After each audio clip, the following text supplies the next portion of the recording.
Hello, everyone, and welcome to Logic Apps Live June 2025. Where did the year go?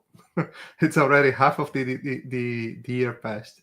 So I have here with me today Divya and Parth, and we're going to be talking about our most favorite announcements from Integrate. It has been like a quite intense month for us from the product group.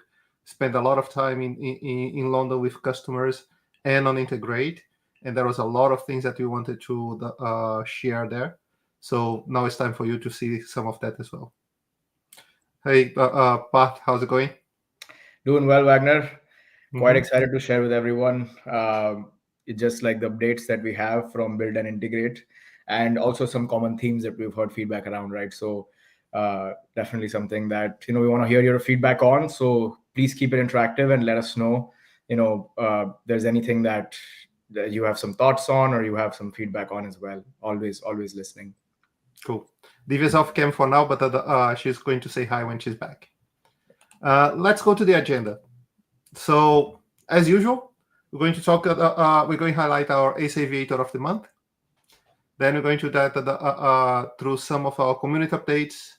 We're going to go through our integrate recap, and any questions, as usual, just ask, and we'll try to answer as many as we can. This year, Ace Aviator is Andrew Wilson from Black Marble, and I think that was like a double one for him because he at the same month he also was awarded MVP for all the work that he's doing in the community. Andrew is being like super responsive for us and being like sharing a lot of great content on the on LinkedIn and everywhere. So thanks for helping us with keeping the community alive and thriving, Andrew. So three things that I usually like to highlight on that one. The first one was like why being part of such a community, and from him, like the just being part of a community is motivating in itself because it's all about collaborating, sharing ideas, and helping share a more connected future, right? It's really hard not to be inspired when you're surrounded by people who is just passionate about work as you are. And I think we all feel like that a little bit, like the integration community is relatively small compared to other things, but it's super like connected. Uh, Coming back from Integrate, and I think Divya and Parth, you can talk about that a little bit as well, since you guys were there this year. It feels like meeting friends that you've been spending like a whole year talking, and then all of a sudden you're going to meet in person that 1 week of the year. Yeah, especially for me, Wagner, it was like my first time, so it was great to see everyone and get myself familiar with our community. So yeah, I mean, I'm excited for our community to continuously grow and keep these kinds of events coming up. So yeah. I didn't know that was your first time there, man. So, and I think you Yeah. kept. Oh, there we go. Yeah, I didn't know that was your first time. So it's really, really good. Good to know that you had a really good time there.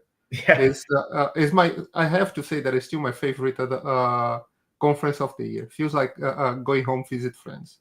Undoubtedly, I could see why now. Yeah. Yeah, and Divya was not your first time, right? No, it I was actually not my first time, but I think I had a long break, and Yeah. so I've been integrate after a couple of years. But yeah, like the energy is so great in that conference, and like you all said, right? Like meeting people who we actually interact with day in day out, but like just meeting folks there and having those in person conversations, it's just another level. Yeah. Mhm.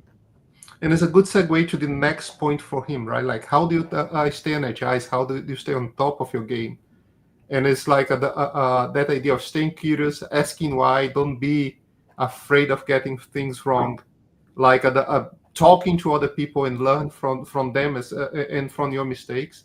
That is like super important, and I think that's something that our community in general does really well.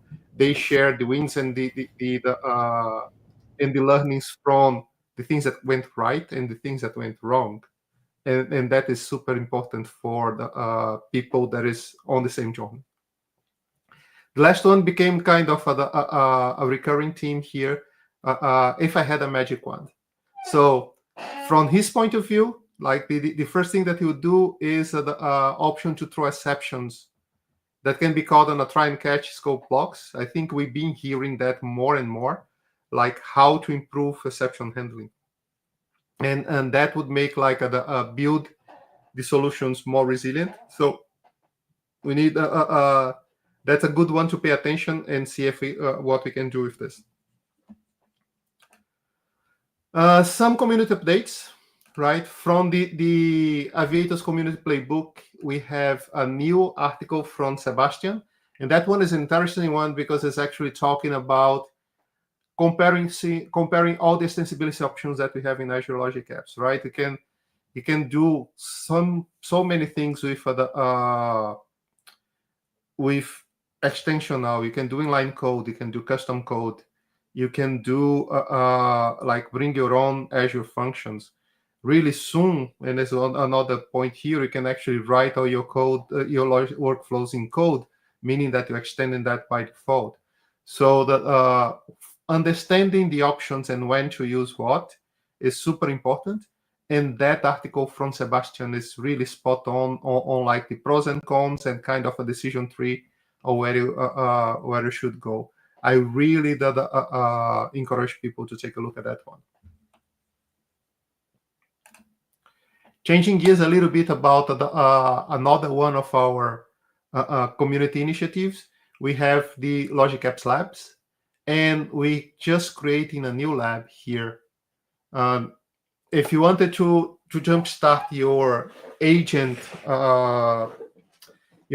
journey, you wanted to know how to do that. We just creating a new lab that allow you to do a step-by-step like guiding to how to create an IT support agent using ServiceNow. And this is like a really nice way to learn about how to using building agents. So you can go through all the steps that are required. And while you're doing that, you can start thinking about your own use cases, right? It's available on our Logic Apps Labs platform. So you can actually follow the steps and learning all about that on your own pace. And if you wanted to run that for people in your organization, we also included the instructor notes. So you can actually go and do that as like a hackathon or a lab in a day inside your own organization or for your customers if you are a partner. So go to aka.ms/LA agent in a day or just copy that from the QR code and you're going to get all that information there. Now to integrate recap, we're going to let's start with some of the developer updates. I only going to be running a quick demo here. I was not feeling too well, so that I'm not going to be sharing some of the demos, but I promise to run some of those next month when we come back. The first one is we've been talking about automated test framework for a while, right? Just like a quick reminder of what is automated testing. The idea is testing workflow scenarios, not individual components inside of the workflow. And the main thing about that is being able to control that execution. So know exactly what is the path of execution that you want to run. And if you can, the main goals when creating this test framework was allow you to decouple testing from end systems, data, and connectivity, right? But also verify logic, so you can concentrate on the flow execution, and if some of your built-in components has the correct outputs. If you're thinking about the ways that you can create that to help you with this, the first option that we have is you can create that from a existing run. So if you already went and did like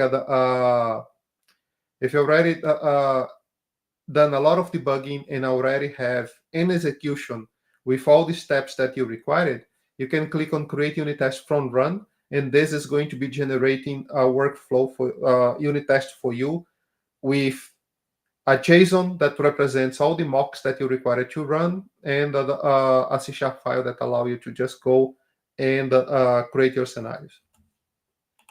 But in cases where you don't actually have access to that, to those environments, and you wanted to do a little bit more hands-on and created it from scratch, you can also create it directly from a unit test definition. The things that we provide for you is a new solution, right, inside of Workspace. And when I talk in here a solution, I actually talking about a C# solution using MS Test. Creates one project per logic app. So if you have multiple logic apps inside of the same workspace, will allow us to decouple that and having each one of the projects isolated. And one folder per workflow.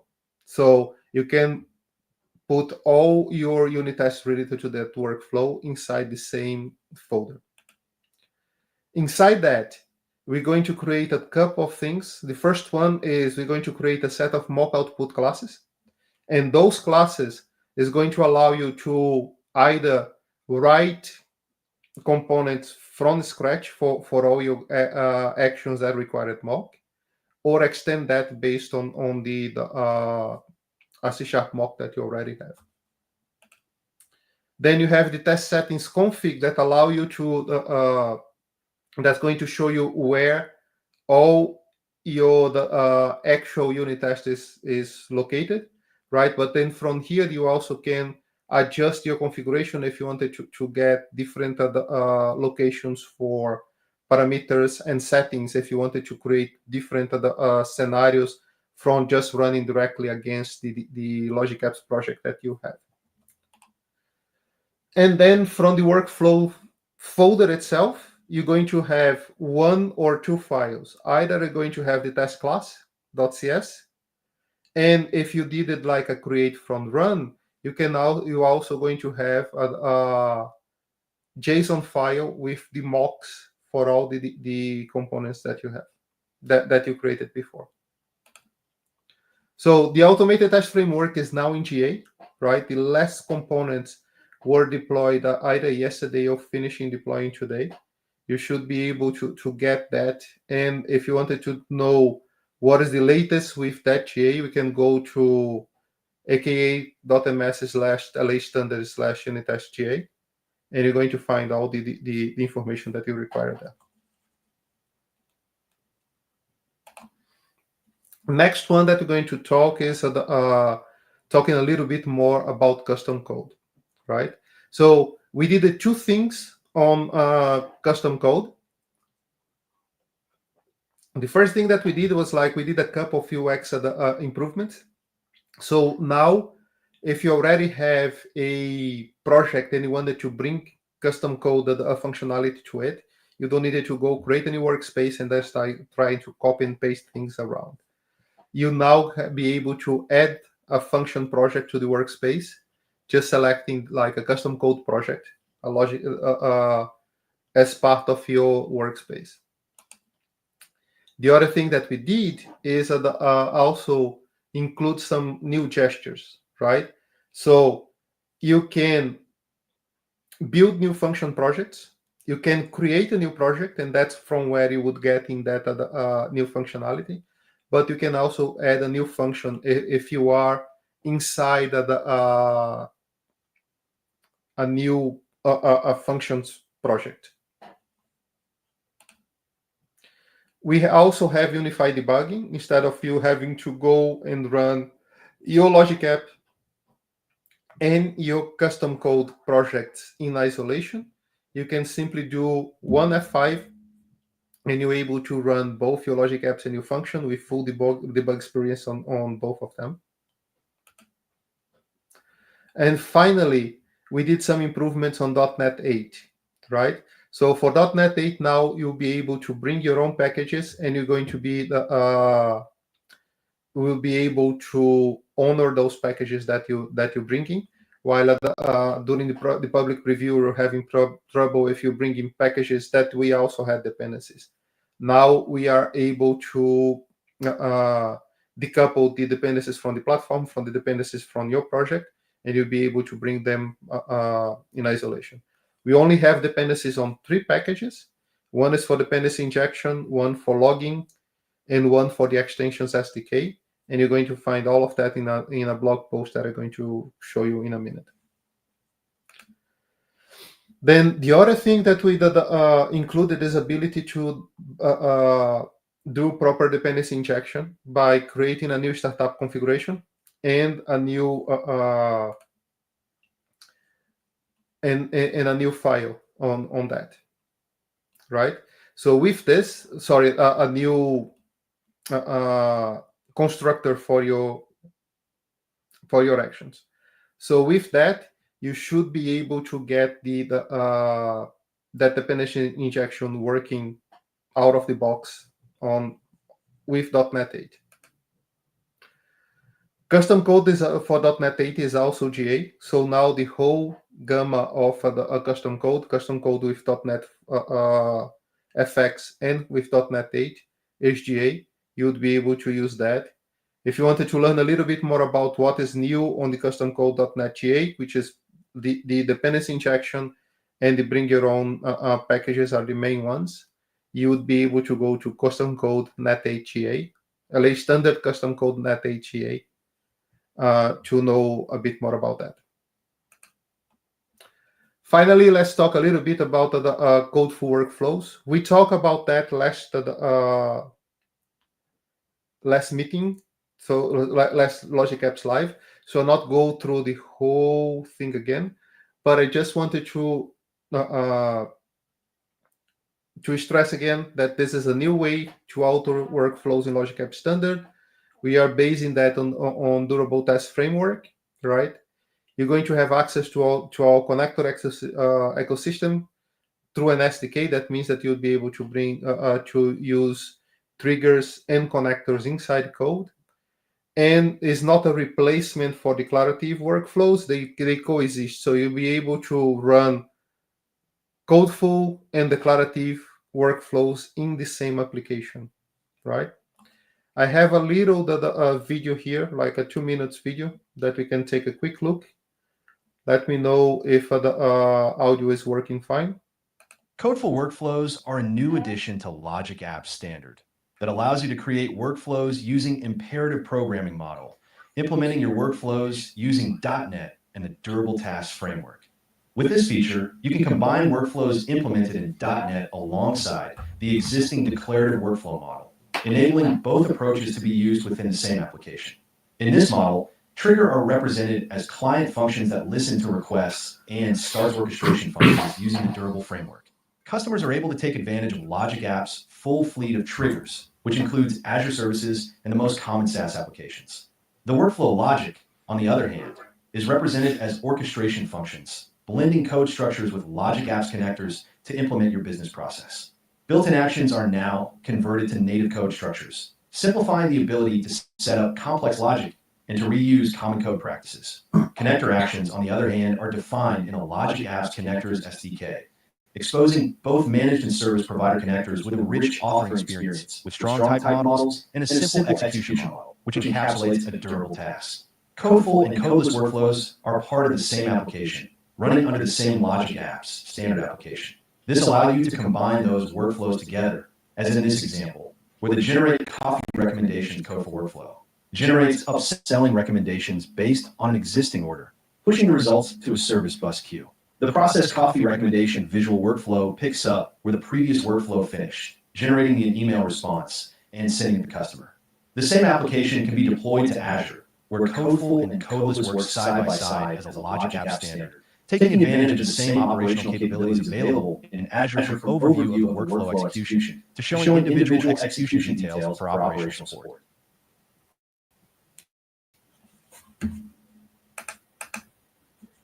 Yeah, so Codeful Workflows is now in private preview, and we are actively in private preview mode.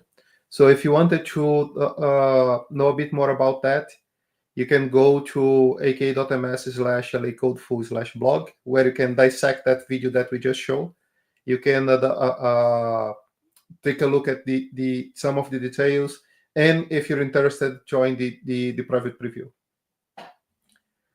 With that, don't think we have any questions on the audience, so I'll pass it on to you, Divya, so we can talk about agent.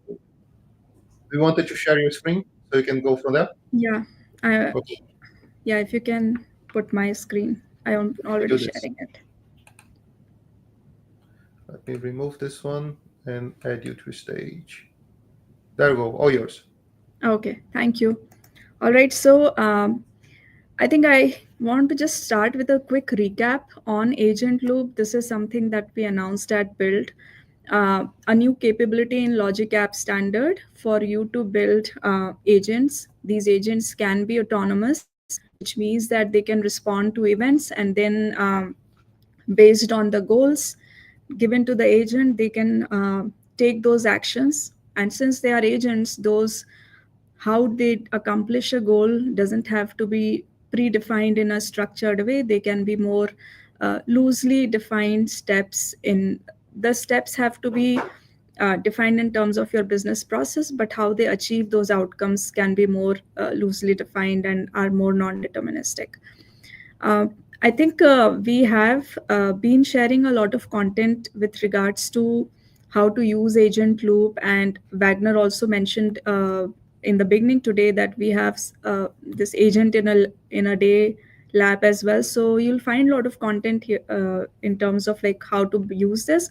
But just some key things that I want to highlight is that building agents with Logic Apps allows you to take advantage of your existing ecosystem, because when you think about building agents, at the end of the day they will be part of your business processes. You probably want to enhance your existing business processes, or you probably, when you think about use cases, you will likely probably start with uh, parts of your business scenarios where things are extremely manual, extremely tedious, things that you don't want to do, or like things that you don't like to do but you're required to do. And those are probably like great use cases to begin with in terms of like bringing in agents and delegating those to the agents.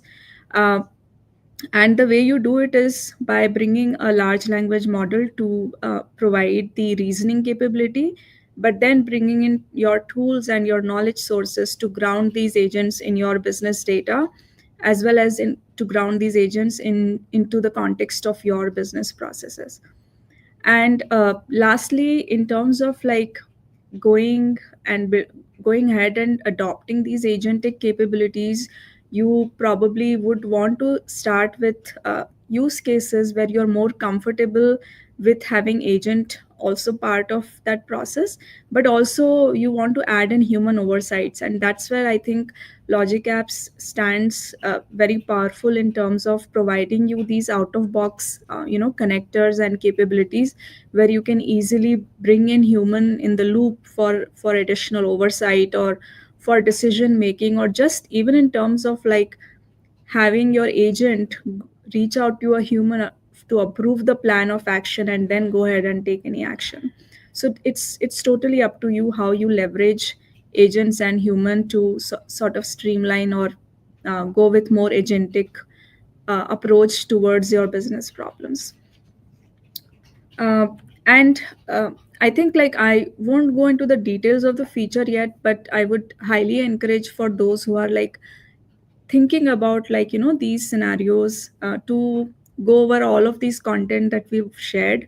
We announced the Agent Loop public preview, and that's the first blog we have, Agent Loop blog, which actually goes through and provides you a lot of context on why we are doing this, how Logic Apps is uniquely positioned to provide you a lot of enterprise capabilities, along with an ability to bring agentic capabilities into your existing ecosystem, into your existing business processes.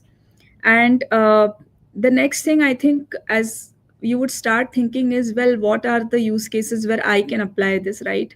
So that's where like we have this another link where we are putting in a lot of like pre-recorded videos just to seed in some ideas in terms of like what is possible here. And this is basically a an active link in the sense that we are constantly updating and adding more videos to this link. So I would highly encourage you to bookmark it so that you can keep seeing all the new demos and videos that we are uploading here. uh, I think Wagner also mentioned about Logic Apps Labs. So one of the things that we are in terms of our next steps we are working on is that all the demos that you're seeing in there, we will soon have source code for those demos published in the Logic Apps Labs, so that you get the inspiration, but then you can also have code so that you can quickly get started if your use cases are similar to what we have in there. And finally, this is something new. We ran this agent in a day workshop, and this was extremely well received. And now we have made it publicly available so that anybody can essentially go and take, you yourself can get started, or you can use this lab to basically evangelize this within your organization on how you can start with building agents and start with a simple use case and then go and think about more complex scenarios.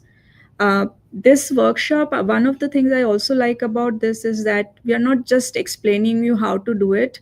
There is like lot of context, or there is lot of background we are sharing in terms of how to think about coming up with the right use cases and everything.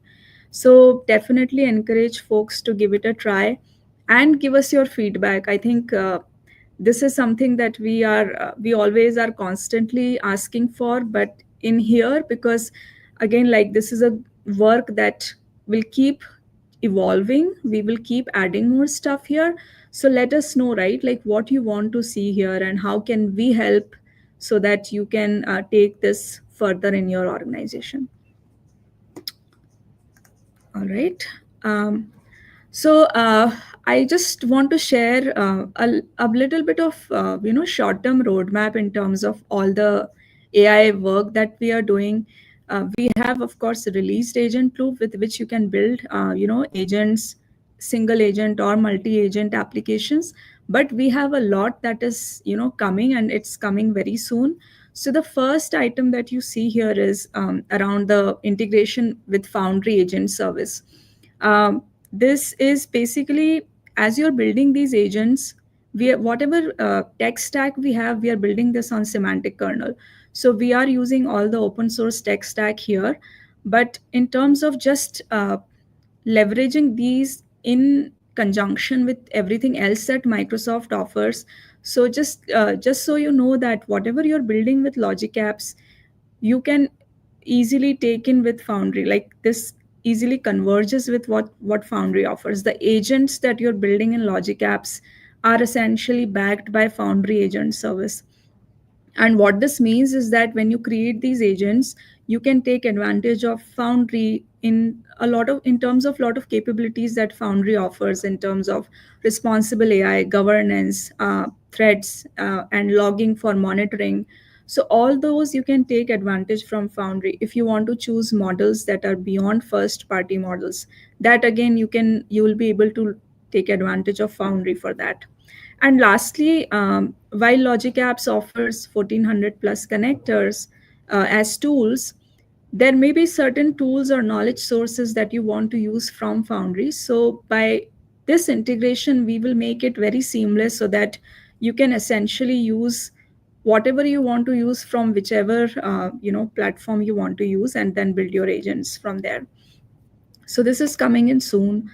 And then the next thing, in terms of like I was saying, that whatever we are building in a way that agents, we provide you a platform to easily build agents, but then your agents will be interoperable with the entire ecosystem of AI applications. And we will be able to do that by bringing in support for all the common standards that are available today for agent to tool communication, for example, which is MCP.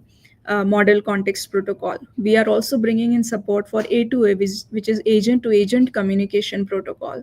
So these with these standards in place, whatever you are building in logic apps will be pluggable wherever you want to take it.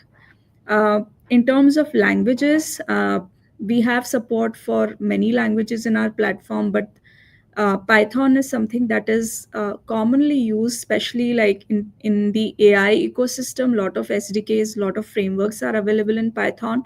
So very soon we are bringing that support in so that you'll be able to write your own code or bring your code that's in Python. The third one is the OBO on behalf of authentication. So what this means is that as you build your agents, and especially when you're building your conversational agents, you want those agents to operate in the context of the signed in user, right? Like maybe you have built a customer support agent and you have deployed it. Now you want that customer support agent to provide responses, to take actions in the context of the signed in user. So this is again something that will be coming in soon, where your agent will be aware of the identity of the signed in user and will have conversations, all the multi-turn conversations in the context of that user. And we are bringing, like for those who are coming in from Logic Apps world, if you're wondering like, how would we do that? Because today a connection is mapped to a single identity. So the way we'll enable it is through what we are calling as dynamic connections. So your connection, you will mark your connection as a dynamic connection, and that way the identity that the connection maps to will be dynamically mapped at runtime when the agent is interacting with those tools. So again, like very powerful, especially for the conversational agents. Then in terms of A2A support, so this is again, like I was saying, it's a standard picking up very fast in the industry for agent to agent communication.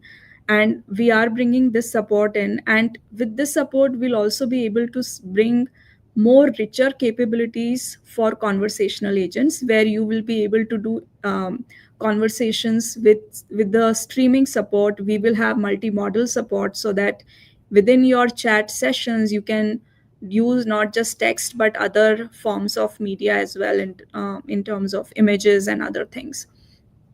And just in terms of how this enables you is that because the agents you build in Logic App will be based on A2A, you will be then able to take your agents into an ecosystem which is again like based on A2A, but then you can deploy these agents anywhere wherever A2A is supported.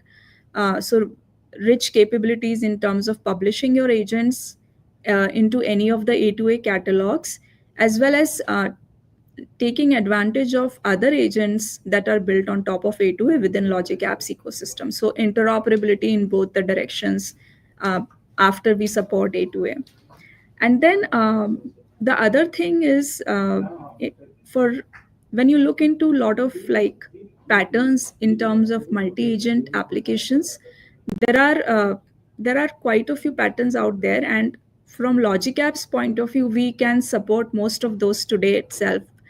But there are certain patterns which require you to which Logic Apps, which is a workflow, which is a DAG based workflow. So you only can have an acyclic graph, right? You can't like go back and to the nodes that you have covered before. Those patterns are not very easily possible, and that's where we are bringing in the state machine support for Logic Apps. And through this you will be able to do handoff patterns. So these are patterns where, think of a multi-agent application where where you have multiple agents, where each agent is responsible for a certain task. So think of a travel agent where you have one agent who is managing flight booking, the other agent who is managing car booking, the third one who's managing hotel booking. So depending on the type of question that the user has, you need to do the handoff. And there is no specific sequence in which this handoff happens. It will happen based on what the user is asking. So those patterns will be possible through the state machine, and that's what will be coming in soon as well. So watch out for this space. We will of course keep updating on this forum. We will be putting in blog posts on our tech community blogs, and of course we'll be posting these things on LinkedIn as well. But just keep watch out for this space, because there is like a lot of awesome stuff that is planned for just the next couple of months. All right. So with that, let's shift gears a little bit. So organization templates, this is something that we announced in public preview at Integrate, and then we shared all the details along with the blog post last week. So templates is a capability that we released a while back last year.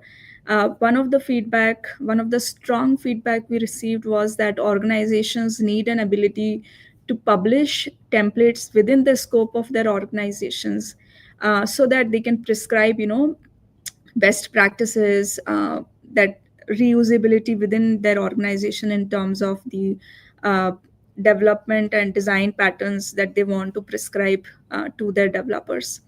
And so what we have released is an end-to-end UI experience to author these templates as well as publish these templates within the scope of your organization.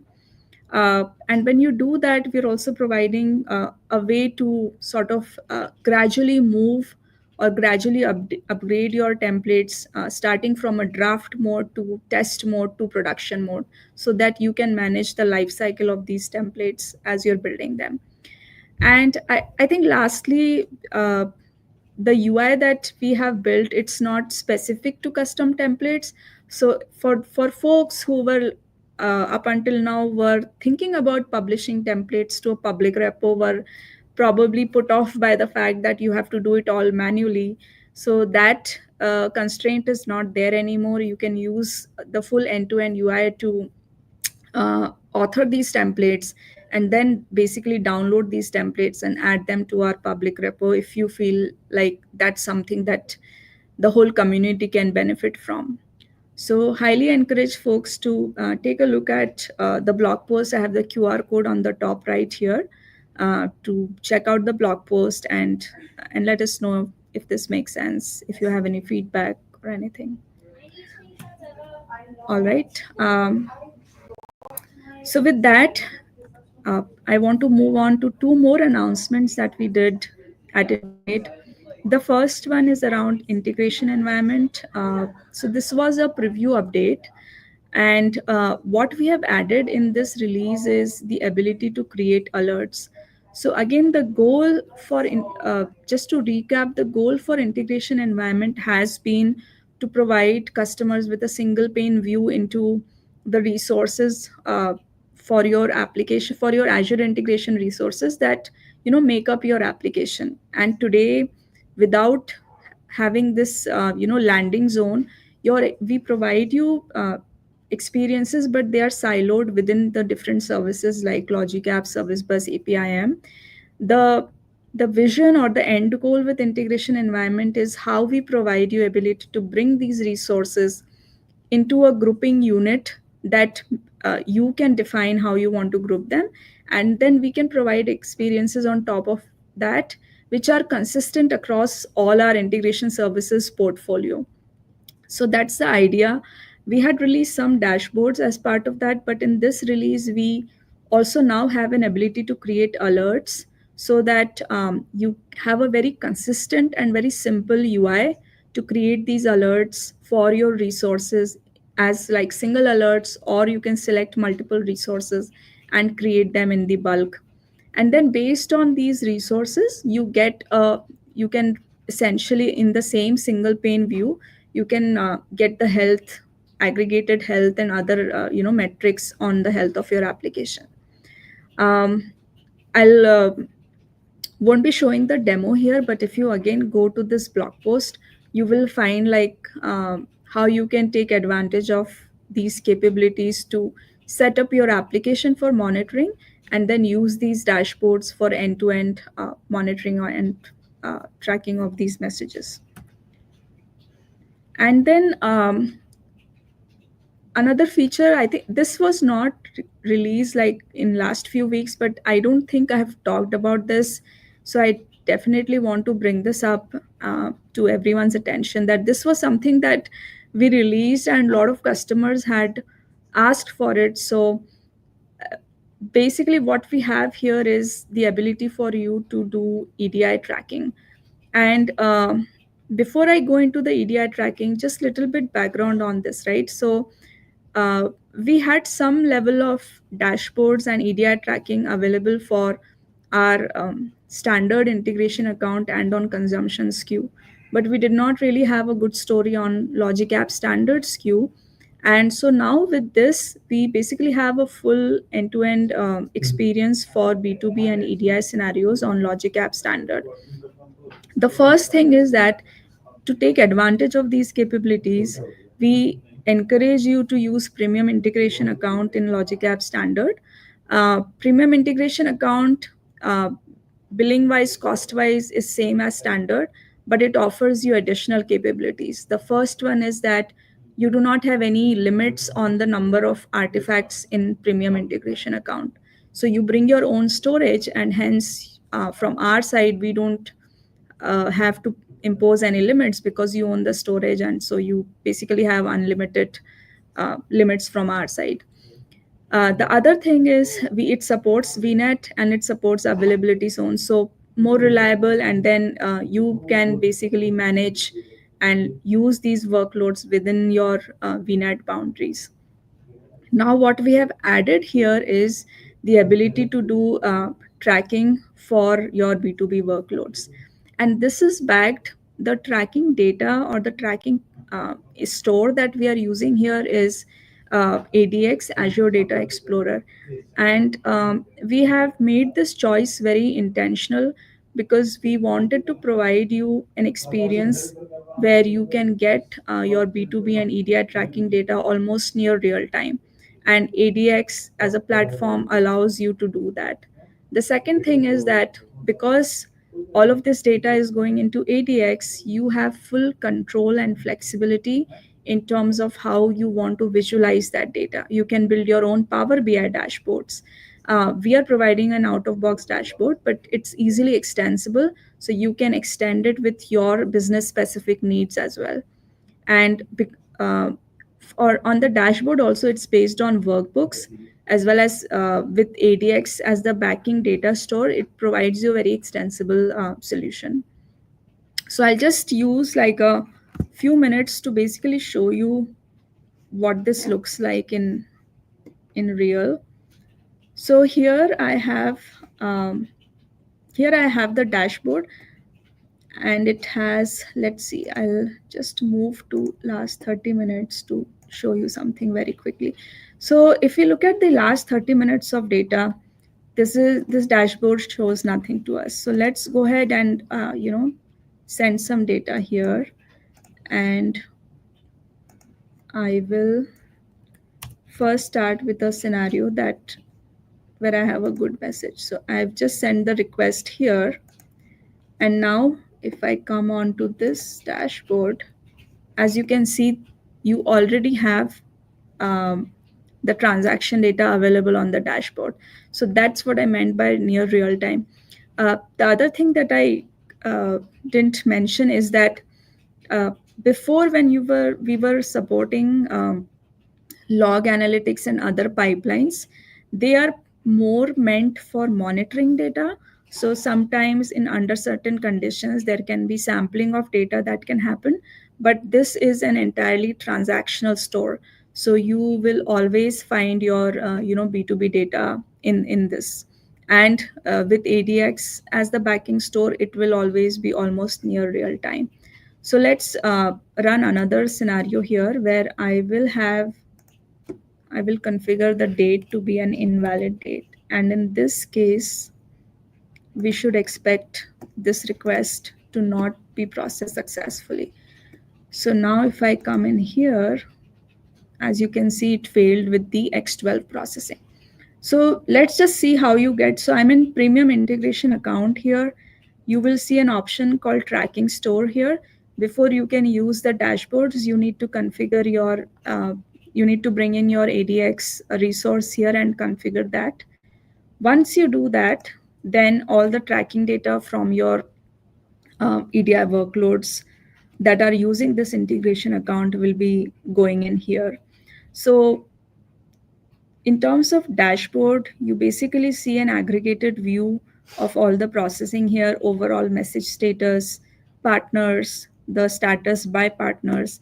And then we have these two widgets on the right, which show you status by the protocol. So AS2, X12 here. Now you can go into each of these standards and essentially each of these tabs and see the status of the messages based on these standards. So here you get all the details. But I think what is nice here is that we also show you the this client tracking ID, which is basically the run for that where this processing happened. So you have a direct link to the logic app run as well here. And within this, now you have the ability to do resubmission for that run if you believe that that issue has been resolved for the run itself, or you can go to the action and do a resubmission from that action. Let's take a look at X12 here. So here, as I had sent two requests, one of them failed. So we can again like do some kind of initial troubleshooting from here itself, show the see the outputs, and here you can see that the segment has errors because the date was not a valid date. And if you believe that the issue has been resolved, then you can of course like come again here and do the resubmission. So this is based on workbooks. So again, like our thought process here is that we can provide some build basic dashboards, or like dashboards where we believe most of the common use cases can be addressed. But then if you have unique needs for your organization, because it's a workbook, you can extend it as well. I think we have few minutes, so I will quickly show you. I was talking about, let me just show the PowerPoint first. Yeah, so I was before talking about this feature where you can, in integration environment, create alerts in bulk and then look at the health of that application. So I can quickly show that as well since we have some time. So here I have, this is my integration environment. In my integration environment, I can create multiple applications. And then for those applications, you can essentially add in different AIS resources in that application for you to be able to monitor those resources. Something you will see now is the association of an application to log analytics workspace. So what we recommend is that if you want to basically get the complete monitoring experience, then all your all your monitoring data should go into a single log analytics workspace. So, and then you link that log analytics workspace to your application, and that way when you open the dashboards, we basically pull all your data from this log analytics workspace. So that's what I have associated here. And then going into, if you go into alerts now,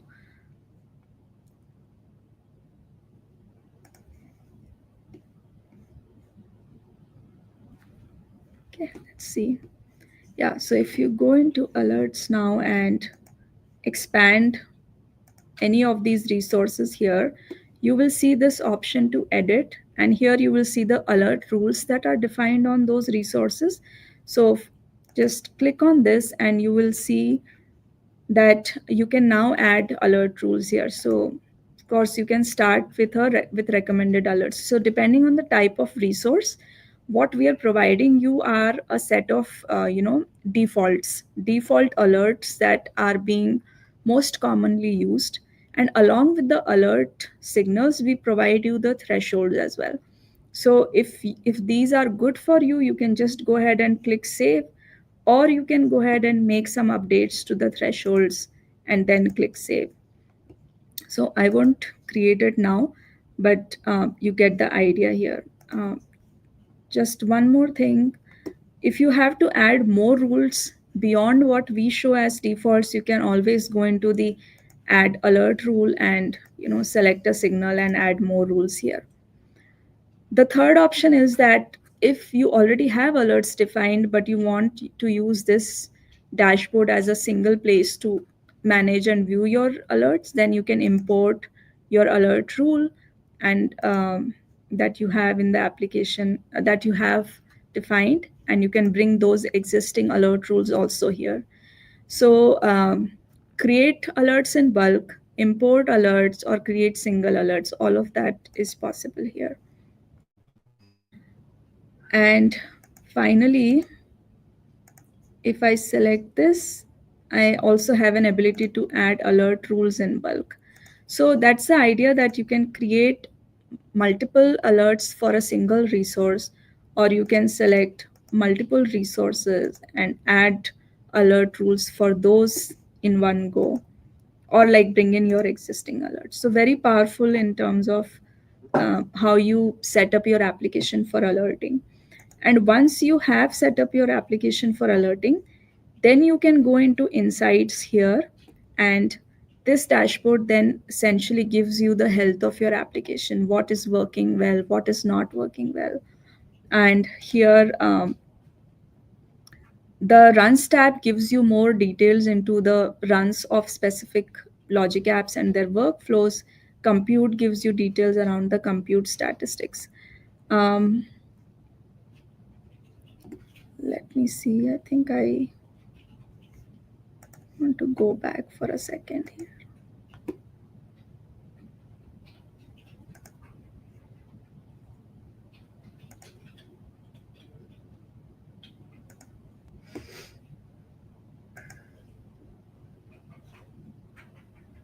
Okay, sorry, one last thing.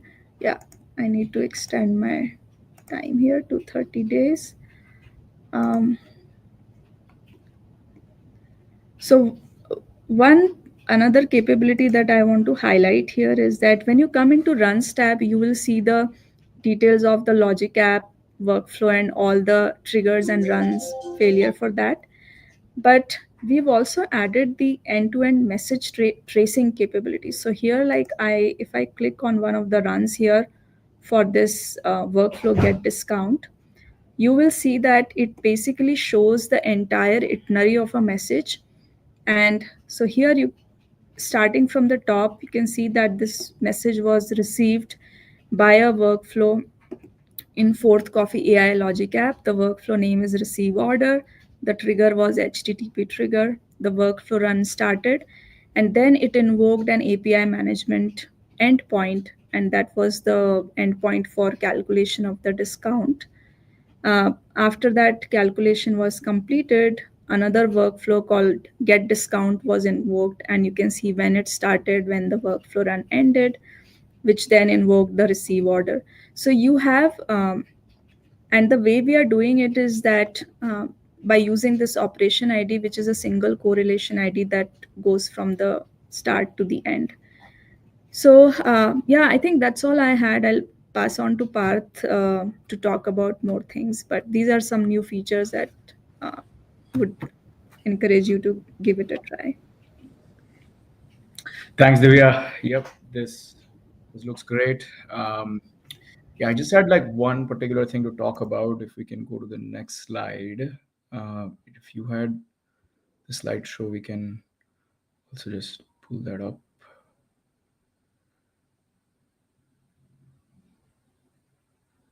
Yeah, we can go to one more next. Yeah, okay.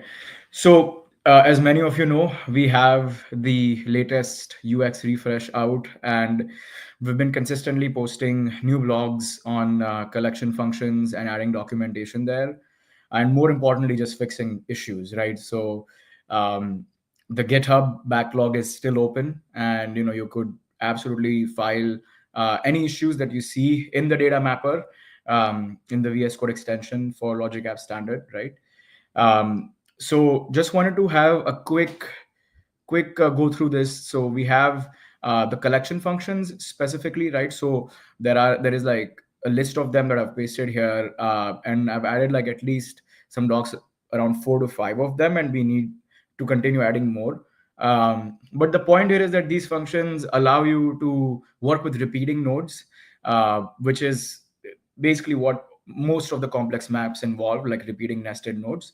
So what we really want to hear from you is if these are helpful for your use cases for mapping scenarios, and most importantly, if there's any more functions you'd like to see out of the box, right? Like there is obviously inline XSLT and XPath that you can write, and have those functions that can do your custom logic. But we want to make sure that we provide everything out of the box so you can visually just be able to configure the mapping that you really need. So the patterns on the collection functions are on the aka.ms/data mapper patterns. It includes a long list of older patterns too, which Kent and many thanks to Sandro as well, like who've helped publish. So we're going to continue adding patterns on there, and please let us know if there is any particular pattern you'd like to see, right? To make sure your mapping scenario is achieved in this mapper. CSV. So now when I talk about the common themes that we heard in integrate and build, there's about 3 things that I've added here. The first is like support for CSV files. So something that BizTalk supported and Enterprise Integration Pack also supported, something that we want to bring into Logic App Standard. We are prototyping this currently and should have an update around how this may actually look like in Logic Apps. But yeah, CSV file generation is something that we've heard because currently we have support for JSON and XML based transformations, right? Smart mapping, well, this is a very interesting one because it not only allows you to sort of create like a template for the data map in the beginning when you have your source and destination schemas and nodes with the same names that can automatically be paired. But more importantly, it's going to help ease the migration process, right, from BizTalk. So let's say if you have a few XSLTs and schemas, and you want to make sure that like those maps are also able to work inside of your Logic apps, smart mapping would allow you to create those connections based on your XSLT beforehand itself, right? So you have that map working fine visually, and you can edit it. One thing to keep in mind is that you can still bring your XSLTs and plug and play them in Logic App Standard data mapper. But the only caveat is that you cannot really edit those XSLTs because it requires that underlying LML file for you to be able to open that map, right? So to ease that, we are trying to have even that smart mapping piece, which will allow you to just create those mappings, and you can even open your old maps and be able to edit them, right? So yeah, smart mapping is again on top of our roadmap. GA support, yes, obviously this is coming soon as we sift through like just a couple of small issues on complex maps that we have heard from customers. So yes, if you are a partner and a customer and you have a complex map scenario, we would love to hear from you if the map is actually supporting it or not, or if there's any other tool too that may be actually supporting it, that may be of interest to you, because we really just want to make sure that the goal of this mapping is eased off regardless of which tool, right, like you use. Yeah, so like GA support is coming soon, like in the next couple of months. I would even say probably sooner. And yeah, like complex maps, we want to make sure that we support all the scenarios there. So let us know if there's anything else, but yeah, we're definitely inching towards GA, and I wanted to just give you guys a quick update on this. So that's all I had. Wagner, all yours. I think that's us for today. If you go to the next one. Yeah. So there was no questions on the stream. It was like a quiet audience today. Thanks everyone for joining us, and thanks Steve and Pat for the joining and adding like a lot of the updates that we had to integrate. And see you all in July. Thank you. See you. See ya. Thank you.